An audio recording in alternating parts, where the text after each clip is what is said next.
আচ্ছা, তুমি কি সত্যি সত্যি ভেবেছিলে যে আমি তোমাকে আর ভালোবাসি না?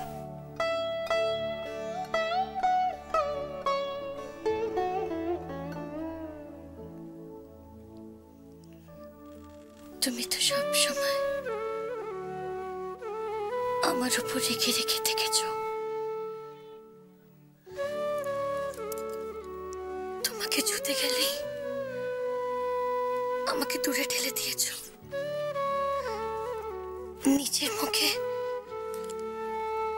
স্বীকার করতেও রাজি হওনি যে আমি তোমার স্ত্রী।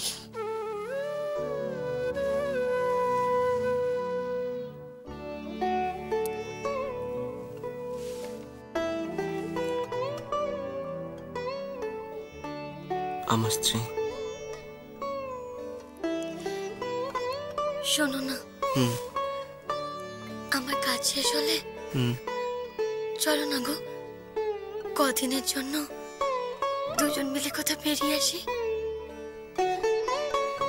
আমাদের দুজনকে অনেক কথা বলার আছে, অনেক কথা। আর যেখানে শুধু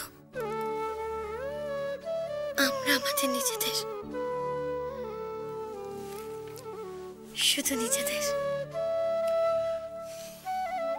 কোথায় যাবে? পাহাড়ে, সমুদ্রে, না জঙ্গলে? তুমি যেখানে বলবে। আমি তো শুধু পলাশডাঙ্গা আর কলকাতা, এর বাইরে তো কোথাও যাইওনি আর কিছু দেখিনি। তাই তুমি যেটা বলবে সেটাই হবে। আর দেখেছো, আর ওকে একটা জায়গার নাম তো বলবে, নয়তো বুকিং কি করে করবো আমি? আর আগে থেকে বুকিং না করলে ফ্লাইটের টিকিটও পাবে না, আর ওখানে বুকিংও হবে না। ওসব আমি কিছু জানি না, তুমি যা বলবে তাই হবে।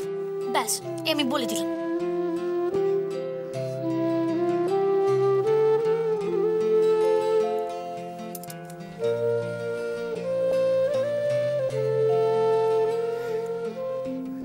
তুমি আমার সঙ্গে থাকলে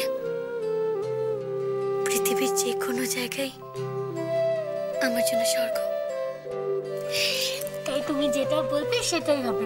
তোমার সঙ্গে আমি যে কোনো জায়গায় যেতে রাজি। তাই হবে। আমি শুধু তোমার, শুধু আমার।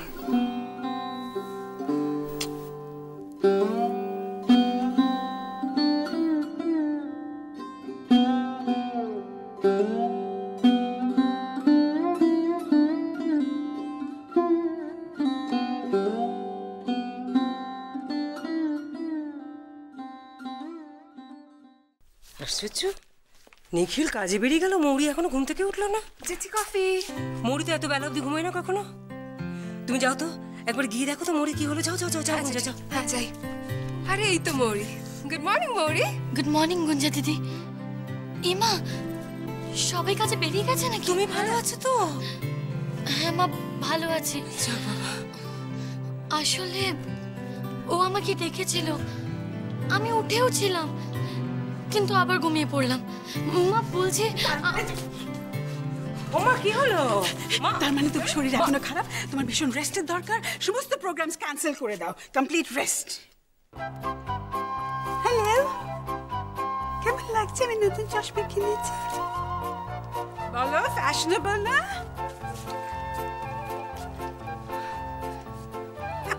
আমি জানতাম একদম স্পিচলেস হয়ে যাবে। জিপ স্পিকটি নট। আমি নতুন চশমা কিনেছি। গুনগুন, বলো তো কিরকম লাগছে? I am so excited. দিদা খুব সুন্দর লাগছে, খুব ভালো দেখতে লাগছে। তোমার যখন পছন্দ হয়েছে তখন? অফকোর্স, আমার ভীষণ পছন্দ হয়েছে। দিদান, তুমি এত হোঁচট কেন খাচ্ছ? পাওয়ারটা ঠিক আছে তো? একদম ঠিক আছে। নতুন চশমা একটু অ্যাডজাস্ট করতে টাইম লাগে। আরে বাবা, আমার মেয়েটা কত লম্বা। মা অদ্ভুত ভাবে আমার দিকে তাকিয়ে আছো কেন নীলিমা? তোমাকে অদ্ভুত দেখাচ্ছে মা। এই ফ্রেমটা তুমি নিজে পছন্দ করে কিনেছো? অফকোর্স, মানে এক্সপেন্সিভ, ভীষণ এক্সপেন্সিভ। ফ্রেমটার দামই শুধু 8,500 টাকা। দেখবে? ইয়েস ইয়েস, আমি তোমাকে দেখাই। মা কোন দোকান থেকে কিনেছো বলো তো? কেন বলো? না না, দোকানদার তোমাকে ডাহা ঠকিয়ে দিচ্ছে। না না না, আমি বিল দেবো। তুমি চলো, বিল দেখাতে আমি দোকানে চলো। একবার শুনে দোকানে চলো। এখন ফোন দিতে হবে। নমস্কার ম্যাডাম, আমি বুবু অপটিক্স থেকে বলছি। নমস্কার। ম্যাডাম, আপনার চশমাটা না রেডি হয়ে গেছে। আমার চশমা? আমার চশমা তুমি পরে আছি। পড়ে আছে? নতুন চশমা? হ্যাঁ। না না, ভুল হয়ে গেছে তাহলে। আপনার চশমা তো আমার কাছে। আসলে মাসিমা কিছু মনে করবেন না, আমার চশমাটা না আমি পাচ্ছি না।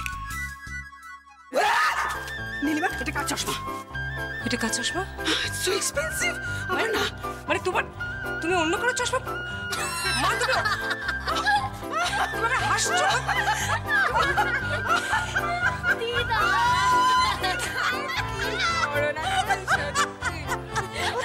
মা, তোমাকে নিয়ে পারা যাবে না কিছুতে, ভালো লাগে না।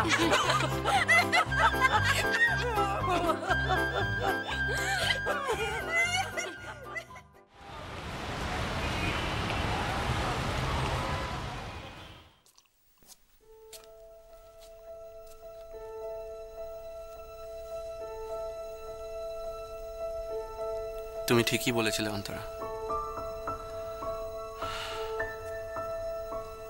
ভালো সময় ভালো থাকাটা খুব সহজ, ভালোবাসাও খুব সহজ। ভালোবাসা আসল পরীক্ষা তো কঠিন সময়ের জন্য তোলা থাকে। Really? Oh my God! I'm so happy, নিখিল। তোমাদের দুজনের জন্যই, সিরিয়াসলি। আমি ভেবে পাই না যে তুমি এত ভালোবাসো যাকে, কেন তাকে শুধু শুধু এত কষ্ট দাও? খুব ভালো লাগে কষ্ট দিতে। আসলে কি ব্যাপার জানো তো, তোমরা পুরুষগুলো হচ্ছে একেবারে ওয়ার্থলেস। রিয়েলি তোমরা একদম ওয়ার্থলেস। তোমাদের যত কিছু হম্বি তম্বি সব হচ্ছে বাড়িতে বউ এরকম। চুপ চুপ, একদম চুপ। মৌরিকে ঠিকঠাক সরি বলেছো? হাসলে হবে?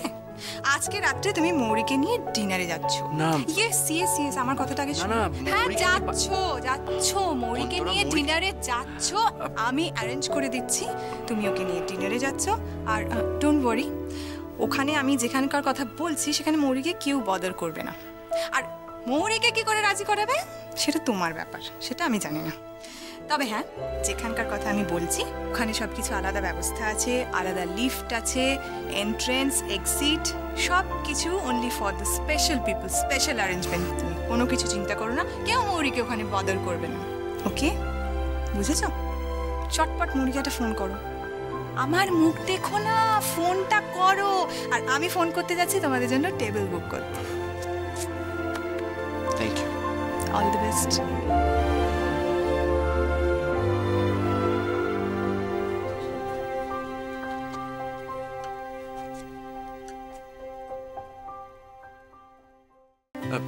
এই শোনো না, তুমি এখন একবার এখানে আসতে পারবে? প্লাটিনামে এখন? কিন্তু কেন গো? কেন মানে?